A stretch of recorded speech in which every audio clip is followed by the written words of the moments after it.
When I became a mom, I was not the natural I expected to be. I didn't even think my own baby was cute until he was about 5 months old. I felt bad when people came up to take a close look at him. I know, I'd say, preemptively, so they didn't have to think of something polite to say. He kind of looks like a tree frog. Breastfeeding didn't work out for me, despite the fact that my mom was a certified lactation educator. In my high school years, it was not uncommon to walk into our living room and find her counseling a new mom on the phone. It was creepy to see her hold the telephone receiver in one hand while the other hand squeezed and manipulated an invisible breast. She tried her best to help me, but we never got it. I couldn't get my baby to eat, I couldn't get my baby to sleep, and I couldn't get my baby to stop crying. I thought I couldn't feel any more inept or out of my element. Then we moved to Germany for 6 months for my husband's work, and I got to do all those unfamiliar mom things in an unfamiliar culture. Our first week in Germany, our 8-month-old son stayed awake all night long, every night, for a solid week. We had cable TV, but not a single channel in English. I think I cried more than the baby did.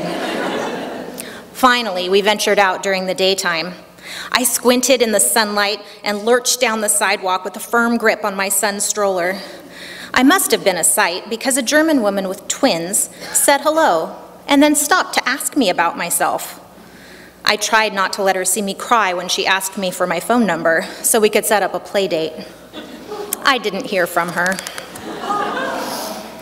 2 weeks later, on an afternoon walk, a sign on a lamppost caught my eye. It was addressed to me, written in blue marker on a piece of graph paper. "Gypsy, call me, Alexandria," it read, with a phone number at the bottom. When I called, I found out I'd given her a wrong number, and she'd been trying to find me all that time. I felt like I was in a movie. A rom-com without the romance. A mom-com. Alexandria and I became friends. When we spent time together, I was fascinated by what she fed her girls, who were 2 months older than my son. They were so far ahead of him. They ate raw apples and oranges and carrots, and they did not choke to death. My son ate carrots from a jar, and when his nose started turning orange, I started him on mashed bananas and avocados. He continued to gag on anything with more texture than that until he was about a year old, by which time I imagined his German contemporaries were sitting down to steak dinners. Eventually, my son branched out to more foods, and that's when I found out how good European babies have it.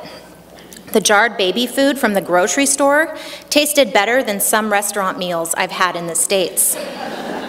Our favorite, yes, was a lamb and vegetable stew seasoned with fresh rosemary. "You have no idea how lucky you are," I'd tell him as he spooned it onto his face. He was making progress, but his eating habits were still not as advanced as I wished they were. Because now, whenever my adorable baby and I went out, people constantly handed him food without asking me.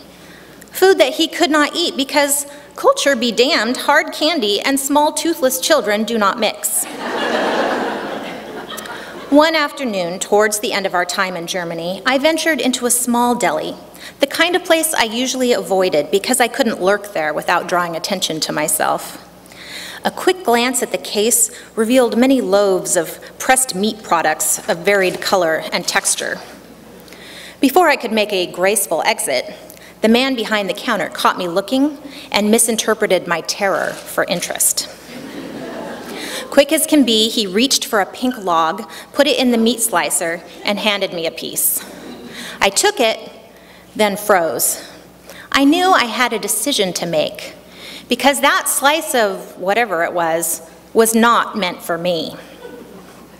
I was not about to slide a piece of glorified bologna into my purse, so I waited until his head was turned and I shoved it into my mouth. Unfortunately, he only looked away for a moment. When he turned back around, my cheek was bulging and a tiny bit of meat was still hanging out of my mouth. "That was for the baby," he said in German. I wanted to say, "He has no teeth," but my mouth was full, and I couldn't for the life of me remember the German word for teeth. Instead, I swallowed my shame, it tasted like pork, and slunk out the door. I don't mean to sound whiny. Our time in Germany was absolutely one of the best experiences of my life. When we returned to Oregon, I found I kind of missed living among people who wanted to shower my child with age-inappropriate treats. It seemed like ages until the first time a grocery checker leaned in and asked me discreetly if my son could have a piece of candy. "Why, yes, he can," I said, "and thank you for asking."